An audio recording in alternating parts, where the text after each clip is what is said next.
champions of our product said, hey, I love using your product, but the moratorium has come down and I can't use this product. It did happen, and it hurts, right? To know that you now have to break that relationship with that customer.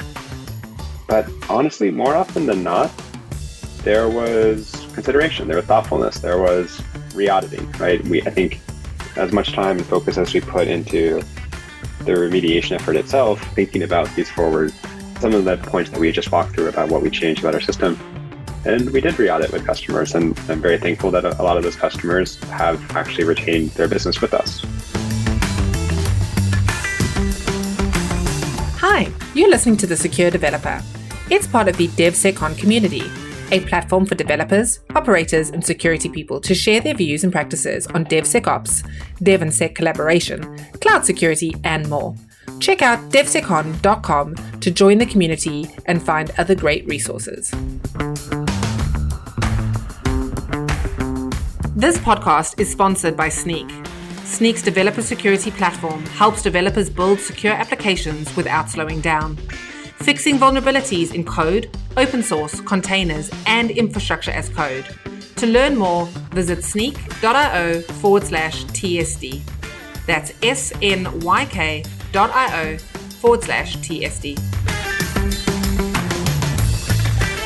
On today's special episode, Guy talks to CodeCov CEO and CTO about the CodeCov breach, a supply chain attack against a code coverage service used by over 1 million developers, in which attackers tampered with CodeCov's client to steal secrets from their customers.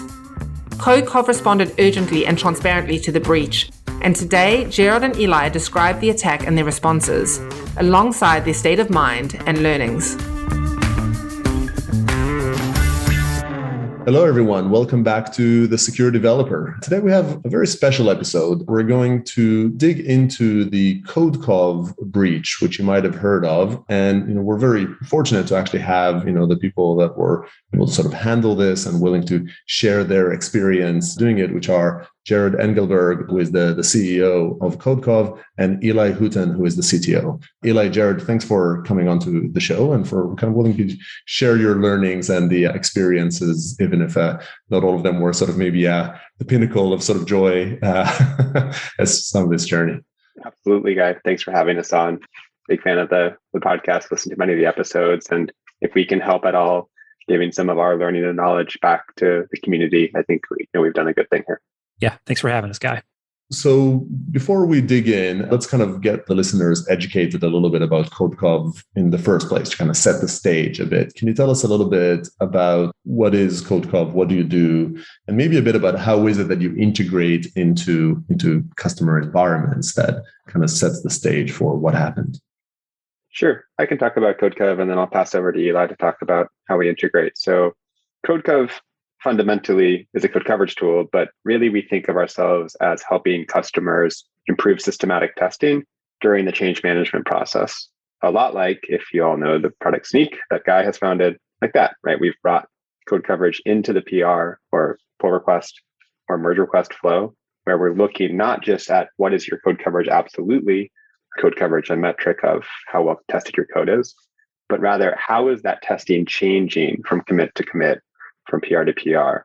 And it helps our customers understand at a more fundamental level, hey, am I making my code base, my product, my application more or less well tested as we go? Am I testing the more important parts of my application, et cetera? We're used by over 1 million people. We came from open source roots, but we're also used by large enterprise customers now. I think that gives a pretty good starting point to hand over to Eli to talk about how we integrate. Yeah, the integration pathway is pretty straightforward when you consider kind of the pantheon of developer tools that are out there today to help customers gain more insights into their code quality and this kind of thing. So generally, as you run your tests, you generate a coverage report. This is a machine readable file that you can then pass along to CodeCov using something we're going to talk about later in great detail, our uploader. Once we receive that report, we process it, give you coverage information. The most logical place to do this handoff of generating the coverage report and passing to CodeCov is in your continuous integration provider. Reason being, you're likely running every commit or majority of your commits through continuous integration, and you're passing those coverage reports to CodeCov. And this gives you a really nice sort of time series history of your code coverage and allows us to tell you things like when code coverage is meeting certain thresholds, it's increasing or decreasing, and we pass this information kind of via CI into the repository provider, so GitHub, GitLab, or Bitbucket, in the form of a status check on a pull request that can tell the reviewer or the engineer, hey, your coverage is too high, your coverage is too low. Use this information to make whatever engineering decision you see fit, but here's what's happening with your code coverage. And that's how we integrate. Got it. Yeah, thanks both. And clearly, Jerrod, you mentioned 1 million people kind of using it. Those are, almost entirely developers, right? Sort of building it in, making it part of their sort of CI process, and it's kind of a natural build. So it's running and it's executing or sort of collecting data as part of the build process within proximity to the source code and other areas. I guess we'll come back to that. So thanks for the setting the stage here a bit. Let's talk about, the meat of it. So in January of this year, 21, you've had a security breach. Can we just sort of start off by you giving a bit of a description of what is it that has happened? Yeah, a little context initially is talking about this uploader, right? So in kind of my last answer, I talked about how you send us a machine-readable coverage report using an uploader. Well, what this was at the time of the security incident was a bash script. You would curl that script from our servers. You would pipe it into bash. It would find your coverage reports and it would upload to our servers. Specifically, this is curl pipe to bash. This is the way you hear this referred to in the industry. There are a lot of conflicting opinions on curl pipe to bash. A lot of really great things I encourage your listeners to go read about to develop an opinion about curl pipe to bash. But suffice to say, at the time of this incident, that's how our uploader functioned. So this uploader was hosted in a CDN bucket. That was a bucket that was private write, but public read. It needed to be public read so customers could request it and get the actual bash script. The security incident itself, the kind of nature of this attack was that an attacker was able to extract a credential from a compressed layer of our CodeCov Enterprise Docker image that we make available on Docker Hub for our self-hosted on-premises users. They extracted this image. They determined that that image gave them access to this bucket where our bash uploader was stored. And then they were able to use that credential to make alterations to the bash script, potentially malicious alterations. So once they were able to do this, since they could alter the bash script in place in the CDN, when it was requested, that altered script could be pulled into a CI pipeline. And that was the sort of fundamental nature of this attack, referred to sort of in the industry as a supply chain attack, right? You have CodeCov in place in your CI, in your supply chain, and an attacker has made a malicious alteration or potentially malicious, and now you are suddenly executing that alteration in your supply chain. So that's the 30,000 foot view of the hack and what happened here. So this bash script you described, and sort of like, what does it look like? Is it sort of 5 lines of code? Is it 5,000 of them? Bash scripts can vary pretty wildly. Speaking for this particular bash script, it was quite complex. Reason being, the bash script has been around in CodeCov's history for a long time and has evolved to kind of meet the needs of the customers that pull it down. Over time, it added kind of more and more bells and whistles to work easily in more and more varied workflows.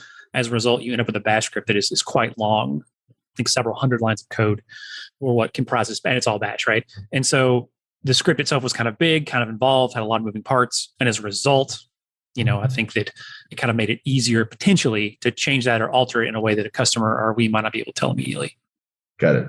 So the attacker manages to sort of get a hold of the credential, which in turn, I guess at that point, the S3 bucket where the uploader script sat down, they have the access, they modify the file, they inject something into that file. I guess from a customer perspective, what did that imply? Like this was the compromise, and you've touched on this, but maybe drilling it a step better. This is how the CodeCov sort of system was compromised and how the attacker manipulated it. And then on the customer side, can you kind of elaborate a bit more?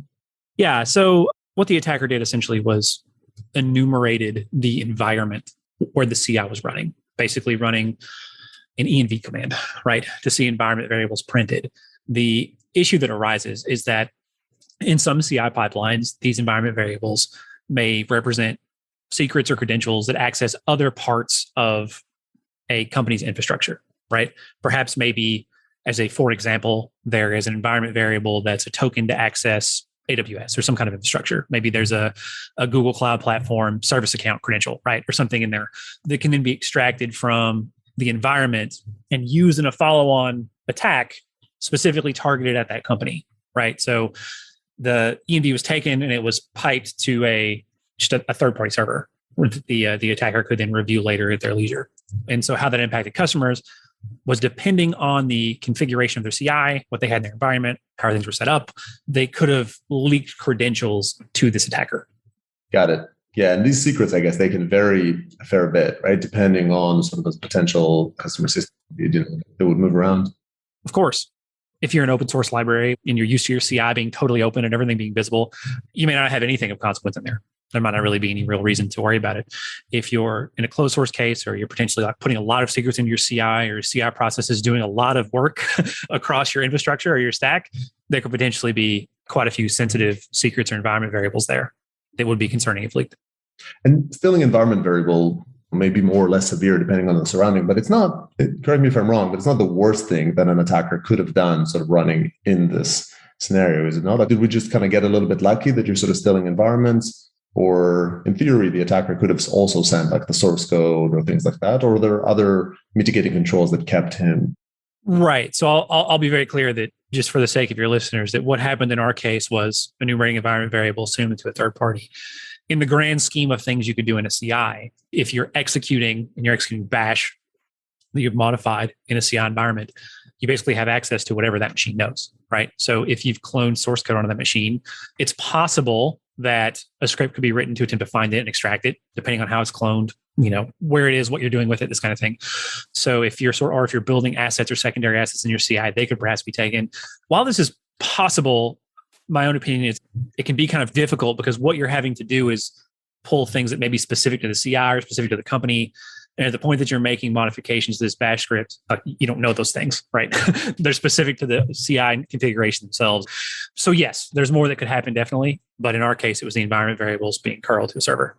Got it. And I think just to sort of allude to another supply chain security kind of problem that happened around the same time, which was the SolarWinds hack. I guess over there was an actual manipulation of the output of the build system to kind of introduce malware. But fortunately, we didn't have that in this case. So if I backtrack a second there, you mentioned sort of this secret credential that got stolen out of the container image. Is there anything more to share about that? Was that just sort of a local concern? So the method with which the credential was extracted is perhaps interesting, perhaps unique to us, but may apply to others depending on how they're distributing their software. So CodeCov has an on-premises solution. It's CodeCov Enterprise or CodeCov Self-Hosted. And customers that are interested in running CodeCov in their own infrastructure can use that product. How that product is shipped is a Docker image or a series of Docker images that you then orchestrate together and run in your own infrastructure.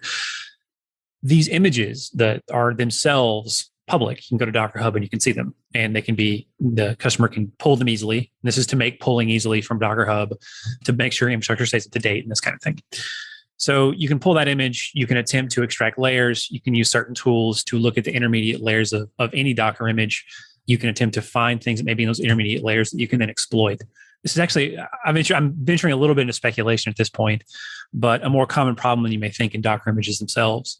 And so if I had any advice for individuals who may be shipping code this way, it's to look at tools like Dive or other kind of layer analysis tools, just to get a really good picture of everything that's happening in their kind of Docker build chain to understand what they're distributing. In this case, the attacker was able to get your credential by basically going from image to layer to tarball of the layer to decompiling the code that happened to exist in that tarball to then digging in and finding a particular variable of interest. So there were quite a few steps there, but this is a particular line of compromise that could impact anyone that's kind of shipping their software in this way, depending on their sort of Docker image build process and what they're shipping. Yeah, absolutely. I mean, basically, so if I echo back to sort of the sequence here, you have a secret leak at the beginning. So sort of one step, I guess, of the element. And then following that, you have the sort of the curl bash, which we can maybe dig a little bit into in a sec, but if you still like that approach or not, but you have that step later. And subsequently, we have the sort of the environment variable leaks out of it, which I guess isn't a one size fits all, depending. For some customers, that could be disastrous. For others, it might not be that terrible. It's probably never pleasant, though, because it's building their system. So almost at a minimum, it would allow some sort of source code access to the platform. Yeah, I think you have it. I think definitely your summary indicates there's quite a few steps here that you had to go through to get from beginning to end. Yeah, I think sometimes in the world of security, we get too enamored with sort of the hacker scripts of, hey, I'm in. And we sort of forget that generally attacks almost always include some form of lateral movement, some form of like sequence of weaknesses that lined up in a row to allow an actual data leak and an actual breach to occur.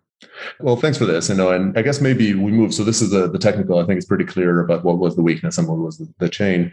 Maybe let's kind of shift gears and talk a bit about the process. What happened when this actually occurred in terms of the customers. For starters, I just want to sort of take a moment and pause to say that I really appreciate you sharing kind of all of these details right now. It might feel obvious to sort of people listening to it, but it's really quite uncommon for people to sort of share these details and help others learn from their mistakes. Sometimes it's easier to sort of hide your scars, or those learnings, but we're not going to get better as an industry if you don't do that. So I probably find myself kind of echoing this thanks later on, but it is much appreciated. So I think with that, let's talk a little bit about the timeline of the disclosure. This was the weakness and was the attack. What happened here? Like, how did you discover this, and what's the sort of sequence of events that ensued? Sure. So as part of our distribution of this bash script, we also include an optional SHA-SUM check or checksum. So when that handshake was not aligned, a customer reported the handshake was off. And that allowed us to understand that this bucket had been compromised. So that was on, believe it or not, April 1st of this year. Was there ever a moment where you thought someone was pranking you when you got that email? I did not think there was a prank. I don't know how you felt, Eli. Not necessarily that it was a prank. It was more, you read that and you think, surely this person's mistaken, right? Like we introduced a change and it just got missed or something. And you, of course, take that email seriously, right? And you dig into kind of what they reported and what they saw. And you just kind of had this growing realization that, oh, wait, something happened here. And so it kind of creeps up on you as you unravel the details and understand what happened. Yeah, that was certainly an all hands on deck moment for us as a team. We, by that same day, just within a few hours, we had obviously patched Uploader and locked down both our bucket as well as the server where data was being exfilled to. We also, within those first 24, 48 hours, had the forensic firm teams all in place to go do what was a very deep dive. We're a relatively small team, to as well as report to relevant federal authorities around what was going on. And then it was just a effectively dead sprint to get this in front of customers as quickly as we could. How did you know what to do? Like, you got the report from a customer. How did you figure out that you need to engage a forensic firm and who to reach out to? I can speak to the first part of that, which is kind of how do you find out, or how do you know what to do? Some of the early steps, the internal steps are fairly obvious, right? A customer is reporting something. This could be a problem. Let's flex our sort of internal muscles here and dig in and see what we know. And I think you either hit one of 2 points. One, oh, this is definitely a problem and it's time to sound the alarm and reach out in the way we need to, which Jerrod can talk about. Or the second thing hit is, I don't know what this is. And then even in that case, it's time to reach out and sound the alarm and find somebody. And so I think unless you've definitively shown it's nothing, you can definitively prove that. I think all steps lead to some form of engagement with individuals that are very well versed in this world. And Jerrod can talk about the reach out and how we did that. Yeah. And I think many people will highlight aspects of, for example, SOC 2 Type 2 and its weaknesses or that type of thing. And I'd like to talk about that later in the podcast. But one thing we had done by requisite policy was actually 2 dry runs. Like, what do we do when this thing happens? How does it work? Who do we reach out to? Where are the phone numbers? What's our cyber insurance policy? And one piece of advice that I'll keep coming back to through this conversation, in case there's any other, executives, especially at small companies who maybe are not as well versed in these types of experiences, is try everything you can to not be flat-footed in the moment that you make this discovery, because then prior to this point, you have time, you can think about things. In this moment, every second, every hour matters a lot. And so we did have to figure out some things on the fly, but there was a few places where we did have some dominoes that were able to start falling very quickly. That helped us a lot.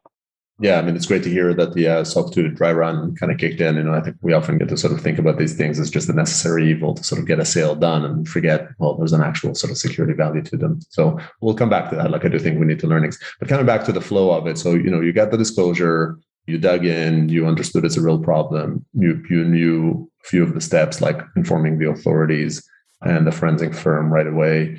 How did you decide what to do in terms of like outreach, in terms of public disclosure, user communications? Yeah. So I'll let Eli talk about exactly how we reached our users, but just from an ethical consideration perspective, I will tell you in these moments, you said there's different ways to approach these incidents. And I'd say we've had advisors and counsel in our quarter, and not everyone's going to tell you the same thing. So the only thing that I would say is try to make those ethical considerations prior to these moments as well, right? So one of our core values as a company is transparency, frankly, not just internal transparency, but transparency to our stakeholders. And one thing that was clear, going back to the fact that there were environment variables in play here, we needed affected customers to take action. It wasn't enough just to tell them that this thing had happened as they checked the box we disclosed.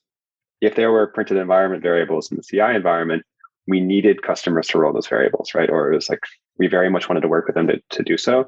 And I think one thing that Eli and I would say to each other at those moments was, if even one customer is not able to hear from us and doesn't take the appropriate action, that's one customer too many, right? And so if we just optimize for the idea of how do we get this information in front of the customer so they can take the action, that was the ethos or the core thesis of how we approached disclosure. And then Eli, I'll let you talk about how we actually went about doing that. Yeah. Before I get into that, I want to echo Jerrod's point about following your ethics and having these strong values. I think you'll know you're doing it right when the answer is obvious, even if the way ahead is painful or difficult, right? You know what you have to do. That decision was made long before a security incident. You just have to march forward and do it. And I think in that respect, CodeCov was in a very good place. Now, how we went about reach out, it was kind of unique to CodeCov in the way it works. Since you sign in through kind of a social sign-in or OAuth through GitHub or GitLab or Bitbucket, in those platforms, you can opt to not share your email via those authentication mechanisms or authorization mechanisms. And so for a lot of our users, or for some number of our users, we may not have even had their email. And so we can't just email blast everybody. So we had to really tackle it on all fronts. So every email we had of impacted users, we emailed. We had public disclosures that we promoted, tried to point everybody to, tried to really make announcements out of this. The sort of tech reporting media helped here by sort of signal boosting that stuff and getting more people to see it. The other thing we did is just dumped notifications in application. If you log into CodeCov, you're going to see this was a problem and you need to be directed to this disclosure and you need to know what to do next. And so it wasn't a question about how bad is this going to hurt? How embarrassing is this going to be to tell all our users this happened? It's like, no, we're doing it. And by any means necessary, we're going to do our level best to reach every single customer we can. So that's what we did. That's laudable and I think very much the case. And I guess it's worth also highlighting that you knew that their information was being leaked, right? It wasn't a weakness, it wasn't a vulnerability, it was a breach that you've sort of seen the line. So you don't know what the attacker did with those environment variables, but you know the environment variables were sent out. So I think definitely the right move to do it. Were there, I guess, kind of voices in the room, and not to sort of, point any fingers, but like, was there a lot of pull? I'd imagine like on the legal side or such, there must be some temptation to say, no, let's like not take any accountability, right? Or sort of, like not admit failure almost. Did that happen here? Did you have to resist that pull? You talk about your sort of ethics, it sounds like, as opposed to some other sort of pull or desire.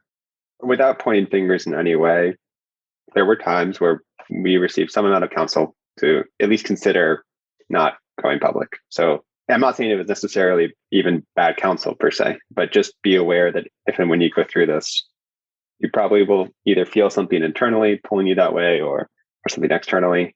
So that's why I say try to make that decision ahead of time, what you're going to do, because it's much hairier in the moment to think through that. When the emotions are running high. Sure. My perspective as we were going through that, I'll go back to the strong ethics, because when you're in the room, there are people who perfectly well-meaning stakeholders who are very interested in trying to make sure that the company comes through this in the best way possible, right? And so they may have some opinion or input that might run counter to your values or your ethics as a company. And so once again, if you have those strong ethics, you can enter those conversations and say, look, this is the way we're doing it. How do we do it in the way that best suits the company? How do we do it in the way that's best for us and our users? But according to our values, this is the way we have to approach this. And it takes all that contention sort of off the table. It becomes more of a question of how do we solve this problem? How do we communicate this way instead of should we communicate this way? And I think that's a much easier problem to solve. To add one more thing, you brought up the legal framework. I actually do feel fairly lucky to exist in a Western legal framework where, according to our lawyers and I think many others, disclosure is a strong legal standing, right? Like it actually helps, right? I think where I've seen massive blowback against incidents in the public eye, and additionally, it seems to be when people try to sweep something under the rug, right? And yeah, maybe you get very lucky and no one ever finds out, but it's just a really strange way to approach this collective thing that we're all building in the open internet. That's definitely good. And I would say legislation is probably headed that way more and more, right? With GDPR and sort of extreme penalties on it. I think you're spot on, Jerrod, sort of saying, you have to sort of exercise this a little bit or have conversations about how you will react without the emotions running high. But I guess as one aspect of it, was it to sort of stick to the facts, ensure you sort of disclose things, but try to sort of avoid any opinions or statements of that and sort of be very factual? Is that an element of such a disclosure? Yeah, I look at some other breach disclosures from history, and I think developers and security folks and secure developers collectively can very much sniff out PR talk, right? Press talk. And there is a connection that you draw with your user when you are quite direct, literal, don't try to paper over the facts, give them what they need as quickly as possible. And we tried to aspire for that, and we were inspired on that by some other breaches that we looked at and we're like, wow, that's a great way to word that. I feel like the person who wrote that disclosure understands me as a developer, not me as a press person or something like that. So we're going to get a little bit into like remedial actions around sort of learnings and making the system more resilient. But maybe before we do that, just talk a little bit about the sort of the emotions in the moment. So, I mean, this is not the best moment of your lives, probably. Anything to share? Like, I guess, how does it feel to do this? And maybe what helped in terms of not getting sucked into the bummed out sensation, but sort of, push forward? The first step is to sit with it. You may not know how it happened. You may not know the pathway. That's a hard problem to solve. You have to figure it out. But once you understand the impact, I think it's okay to sit with it and get sucked into that for a little bit, right? And just give yourself space to feel very bad about that. And then you get to work. Yeah, there's dread. Yeah, there's stress. There's also this underlying current of having to solve a very, very challenging technical problem to figure out how this happened. Earlier in this conversation, we talked about all the steps it took to get to where this attack was successful for the attacker, right? And none of that was free. None of that was given to us, right? We just saw the end result and had to work backwards and fill in every piece of the blanks. And it was difficult and challenging. And you fill with thread, and you're moving as fast as you can because you're thinking about your customers. So you just do your best to balance that. For me, it was sitting with it in the beginning. Hey, this was bad. Okay, let's move on. Let's try to solve it. And then you just move forward and solve the problem. But yeah, it's incredibly challenging in the moment. The other thing that was always powering me through those hardest moments, two things. One was the fact that, yes, I got into this industry, started working on CodeCov to make CodeCov successful, but also really because I wanted to make this industry successful, right? I thought there was an edge or an opening to build this product that can be widely used and loved. And so if you channel that thought process, then the best thing that you can do for that same industry that you love, for the same developers that you try to serve, is just kind of step forward fearlessly, right? And so that definitely helped me power through those moments. The other thing I would call out is there's humans on both sides of this equation, right? Yes, there's legal corporations and all these things that govern these relationships, but every time you'd get on a call with one of these customers, the human empathy that was there, person to person, was extremely helpful. And I think the security professionals at large deserve a lot of thanks, at least for me. I saw some really thoughtful, helpful advice from massive companies. I can't name names, but you know who you are if you're listening. And the fact that they also saw the bigger picture, right? Even I saw security professionals working together on this that were direct competitors, right? Where their companies would never be working together, but these security professionals that are in each of those respective corporations are able to really collaborate in a way that was very, very cool. And so those two pieces really, I think, help with the emotional kind of, as you guys said, dread of, hey, like this hurts, right? This hurts on both sides. Yeah, it's great to see growing empathy indeed in the sort of the security and I guess tech scene as a whole. And I think there were both good tips on how to cope with the moment. So let's maybe sort of switch to the rise after. So maybe starting kind of more tactically. So what have you changed or sort of applied from a security perspective in CodeCov post breach? Sure. So we immediately, in terms of remediation, like revoke the credential, find any other evidence of credentials they could accidentally get into source code or whatever. All that's removed and gone. The next step is you immediately put active monitoring on the sort of bucket holding your bash uploader, such that if there's any change, you're getting an alert. And you can look at that alert and go, oh yeah, we made that change. Or, oh, what is this? So kind of that was sort of table stakes kind of stuff to do immediately after this happened. In the longer term, we took a look at the bash uploader, and it had actually been on our agenda for a long time to replace it for reasons that aren't even necessarily inherent to security. For example, bash is kind of tough to maintain. It's hard to test. It's hard to modularize. There are just a lot of issues with working with bash generally that a modern language would help overcome. And so we were already undergoing efforts to kind of rewrite this bash uploader in a more modern language. It was kind of easier to test, easier to take contributions on, and this kind of thing. So we expedited that work to get it across the finish line even faster. We ended up changing the mechanism of distribution from curl pipe to bash to using sort of a compiled binary that we could distribute that was signed and SHA-SON verified and all this, so that you could be much more certain of the integrity of what you were pulling from us if you chose to do it. We could have done that with bash as well. In fact, the bash had a checksum. It didn't have kind of signature verification, but we could have added those pieces. The reason we chose to go with a new uploader anyway is we were already writing that and doing that work. So we put those security pieces there. And we've also started a 12-month deprecation window for the bash uploader and are actively in the process of moving our customers from bash to this new uploader as well. I guess a couple of questions on those. One is, how much do you attribute to bash? I mean, does it really matter if this was bash or some other tool that was included in it? I think there's generally a pretty negative stigma around curl pipe to bash. I think earlier in this conversation, I mentioned that listeners could Google it and read about it and understand the problems. Those problems are overcomable, or at least partially overcomable, with things like SHA-SON verification or having a signature to verify that, oh, hey, it was CodeCov signed this, and so I know it's their change and this kind of thing. Is that enough to overcome a curl pipe to bash stigma? For some people, maybe. For some people, may not. I think in our case, the move away from bash, like I mentioned, was already happening. Like we had already decided there were problems here, and not even just security problems, but problems from like a modern software development aspect that just made it challenging to work on. And so moving to a new language, in our case, we're kind of building this off Node.js. That was precisely my next question, which is like, what language did you sort of choose? Yeah. So we chose Node. There were some business reasons for that as well. I can get into if you're curious, but we ended up choosing Node. That was more a consequence of it's just really hard to work on bash in kind of the team setting, and layering on the security pieces. We could have easily done to bash, but we chose to do the new uploader and push that out and move everyone towards that. And the mode, if I think about this from a customer side, I mean, fine, you sort of rewrote the relevant functionality in Node.js as opposed to in bash, but that also implies users consume it in a different fashion, right? They don't curl into Node.js script, they in another fashion. Yeah, we actually distribute this as binaries for all the major CI platforms. So if you're building a Mac OS, if you're building a Windows, Linux, Alpine, we have a kind of a Node binary that you can wget and pull into your CI. And then as we go to our documentation and we encourage our users, you can SHA-SON check this for its integrity. You can signature verify it to make sure that we provided it. And then you kind of use it with an interface very similar to the bash uploader. So after you bring it in and verify it, the actual use is fairly similar at the end of the day. Yeah.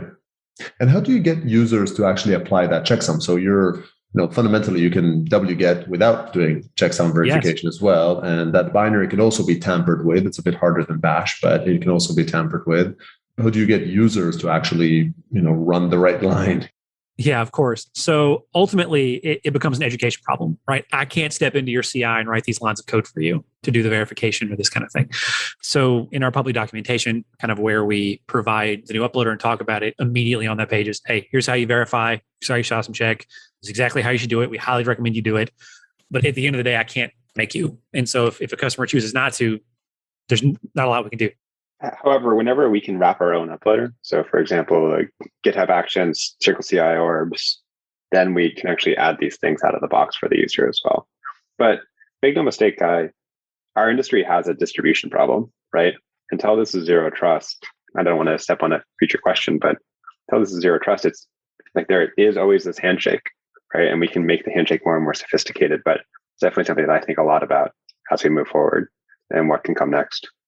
Yeah, to echo that, in the parts of the distribution of the uploader we can control, specifically our GitHub action, our Circle CI orb, and our Bitrise step, we do the SHA-SUM checking and the signing of the binary uploader that those things pull in before customers use them. So in those cases, we do control it and ensure it happens.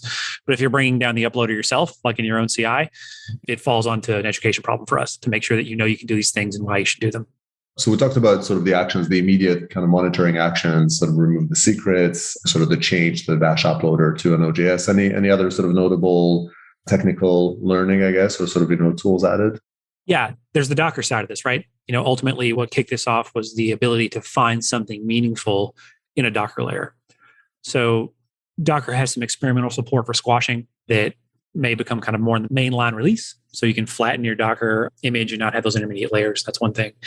We did that. We also moved to multi-stage builds, such that kind of like all your source used to build what you're packaging into the image is in one layer, but what you're distributing is a secondary image that just contains kind of your built binary. The other thing we did is we forked a project called Dive, which is a very great open source project that can sort of programmatically explore Docker images for these layers. We forked it and specifically added rules to make sure that artifacts that are very commonly in our source code and should be there aren't present in the built image. And so that's one final thing that we worked into our CI, such that whenever we want to push a new release of self-hosted out, that check has to pass and we know there's nothing present that an attacker can potentially use. And then speaking to the compliance or SOC 2 policy type side of this, one, key generation and rotation, we actually built our own in-house key management solution, more than what you get from like a vault. Like, what is the metadata around this key? What's it used for? When was it recently generated? When should we regenerate it next? Right, to just keep those tokens cycling fresh. Two is, yes, I said there were some things that we had momentum on, we had practiced on for an incident like this, but there were some that we had not, right? And I think learning from these points of the process where it's like, we could have been more prepared X, Y, or Z place, right? And actually recording those and writing those in. And lastly, staffing changes, just really building our dedicated security muscle here, even as a small company, because we are widely used, right? Like, we need to respect the role that we have in our industry and software supply chain. The last thing I'd say about SOC 2 is it's kind of like a gym, like a fitness routine. Like, it's only as good as you actually make the routine. Yeah, you can go to the gym twice a week and you can go for a run, but really only you know your body. And I think some of the tweaks that we made were very specific to CodeCov, and I felt really good to level up how we test ourselves, right? Beyond what is the bare minimum. Yeah, definitely kind of great to sort of apply the practice. And I can kind of hear you loud and clear and fully agreed, which is indeed, we tend to park outside again to do the minimum, when it comes to some of these regulations, and SOC 2 included. And boy, can they come in handy, at a time of need. So yeah, definitely understood. Cool. Well, these are all really kind of good learning. Sounds like, from a company culture and kind of the fire drills and learnings around it, from the technical system. I would even sort of put the key rotation kind of is in that bucket, although it is about maybe just sort of cleaning the house regularly. And Eli, everything you described around sort of the pipeline security components and then the users. How about the business side of this activity? So I guess maybe we start like just asking in general, like, how did this affect, everything we focused on sort of the security, so securing the users? If I'm asked, like, what was the impact on CodeCov's business of, for starters, the bridge, and then also your response to it? I would be lying if I said there weren't some customers that said, hey, we can't use you at this time. Or champions of our product said, hey, I love using your product, but the moratorium has come down and I can't use this product. It did happen, and it hurts, right? To know that you now have to break that relationship with that customer. But honestly, more often than not, there was consideration, there was thoughtfulness, there was re-auditing, right? I think as much time and focus as we put into the remediation effort itself, thinking about these forward some of the points that we just walked through about what we changed about our system. And we did re-audit with customers. And I'm very thankful that a lot of those customers have actually retained their business with us, right? And I think if we weren't transparent, if we weren't very forthright with where this came, and those customers found out, like the chance of retaining them, I think starts to converge towards zero very quickly, right? I think going back to that human element, most people understand that most companies will go through some sort of severe vulnerability or breach at some point. Doesn't make it feel any better in the moment. And I definitely feel like we cut ours relatively early in the life cycle of our business. But from a customer relationship perspective, I'm very grateful, frankly, that people gave us a chance and were at least willing to look at CodeCov with fresh eyes and say, hey, if we were looking at this business for the first time, based on all the controls that they have, the things that they put into place, where would we land on a security audit versus, hey, they had an incident, therefore we're out. Again, I'm not blaming someone for feeling that way, but it was cool. And I think very first principles oriented, I guess you'd say, that people kind of look at this with fresh eyes and say, hey, is this a security approach and regimen that we can sign up for? Yeah. It's great to hear that understanding, and I do think that I must imagine that your transparent handling of it has played a big role in that approach. I have like a bunch more questions, but I think we're sort of getting a bit tight on time. We've already kind of been going a bit long. Maybe we'll sort of shift a little bit to like a straight education phase. I think you've gone through this process and learned from it. Would love to maybe spend the next sort of few minutes talking a little bit about some advice and maybe then kind of level up a bit to the industry level and indeed talk about, what should we do there? But for starters, you gave a bunch of good advice here already around how you handled it that people can learn from.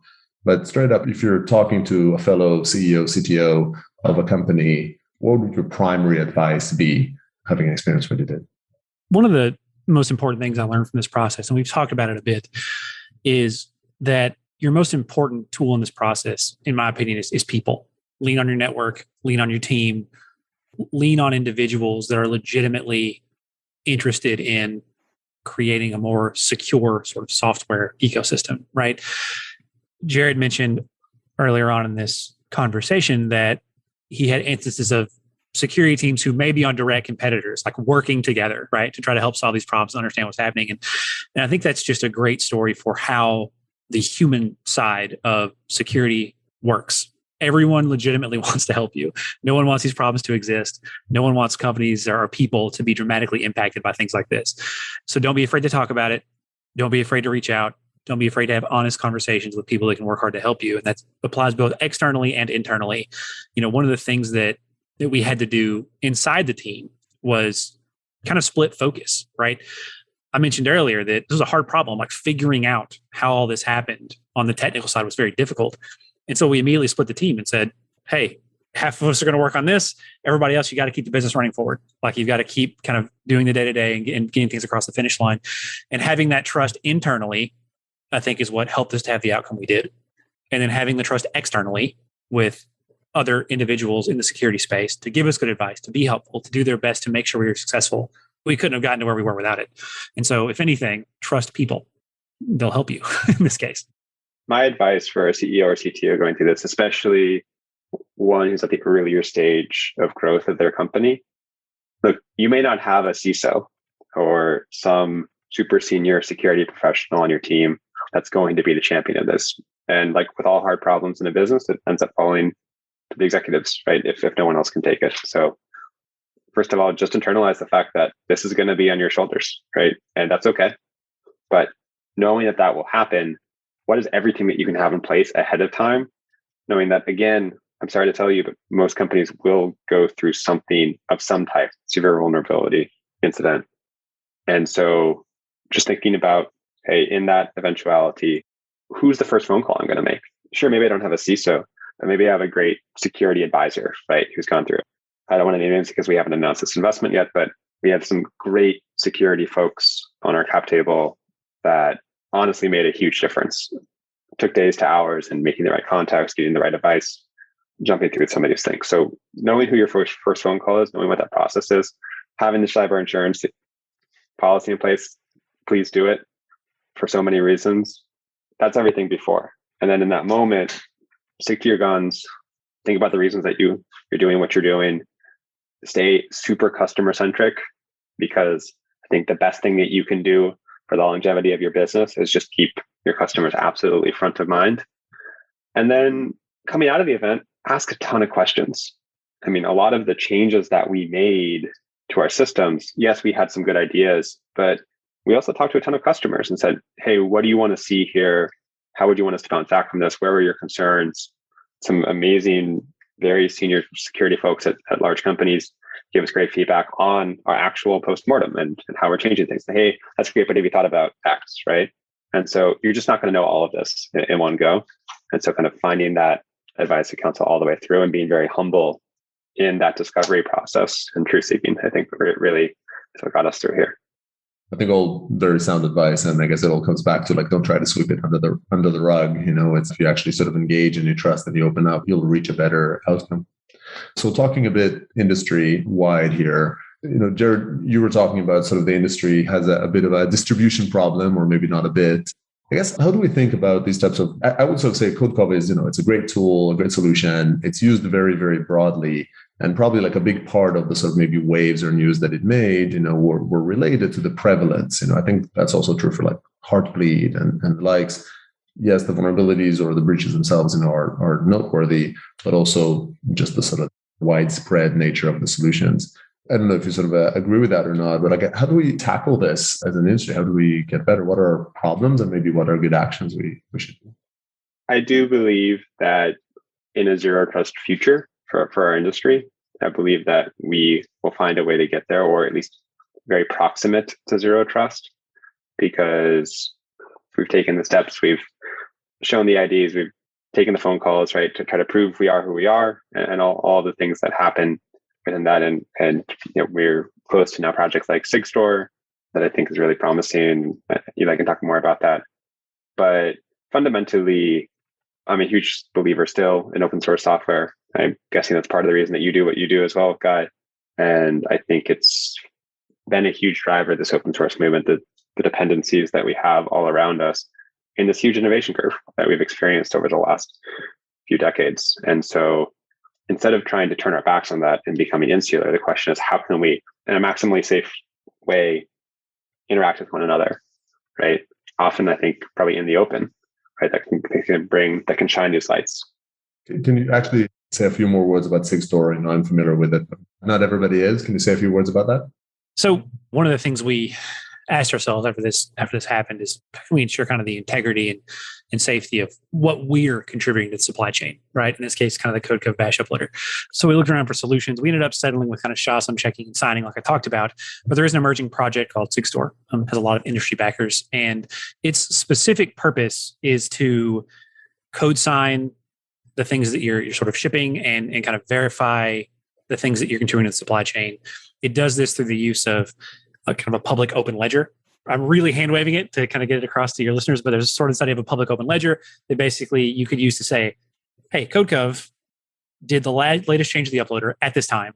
Here's proof that it was them that did it. And this is just publicly viewable and verifiable by anyone. And then the second piece would kind of be around that sort of code verification that, hey, here's a SHA or some calculated digest that tells us this is exactly what CodeCov meant to distribute. So they distributed it, and what you're receiving is what they distributed. It's similar to what kind of we did in more bespoke fashion and what you see other companies do that operate in the space. I think SigStore is moving to make that sort of more official, more standardized, more accessible. And I think all those things are good. And so entrants like SigStore, others that are trying to solve this problem, I think are great for helping to ensure the integrity of the supply chain. And that kind of solves sort of one side of the problem, which is the individuals or companies placing things into the supply chain for you to use are taking these steps to make sure that what they're placing there is kind of what they say it is. The other side of this is the sort of consumer themselves. If I'm building a CI pipeline, if I'm cobbling these tools together to solve some problem for me, I need to understand what I'm using. I should verify. I should go through the steps they provide to make sure these things are verified and correct. I should probably audit what I'm bringing in to make sure that, hey, is this dependency worth it for my organization, for this project, et cetera? And I think we're only going to solve this problem if it occurs in a two-sided fashion, right? Where those that are contributing are providing ways to verify the integrity of what they're doing, and the consumers of these things are ensuring that the integrity is there, right? They're doing the verification. I think making those steps helps get us to the zero trust future that Jerrod mentioned. And I think with time, we can make it there. And that would be a net benefit for everyone operating in this space. That's great advice, and actually a great note to maybe end our episode on. Jerrod, great job actually reacting to the breach and being transparent about it and helping users actually overcome it. And again, just a big thanks for sharing the story and being transparent about it and helping all of us learn from it. So, when inevitably or, at least high probability, more people find themselves in this situation, they're a bit better equipped at handling it. So thanks a lot for coming on. Thank you. Thank you, guys. And thanks everyone for tuning in. I hope you found this educational and helpful, and I hope you don't find that you need it soon. And I hope you join us for the next one. Thanks for listening to The Secure Developer. That's all we have time for today. To find additional episodes and full transcriptions, visit thesecuredeveloper.com. If you'd like to be a guest on the show or get involved in the community, find us on Twitter at @DevSecCon. Don't forget to leave us a review on iTunes if you enjoyed today's episode. Bye for now.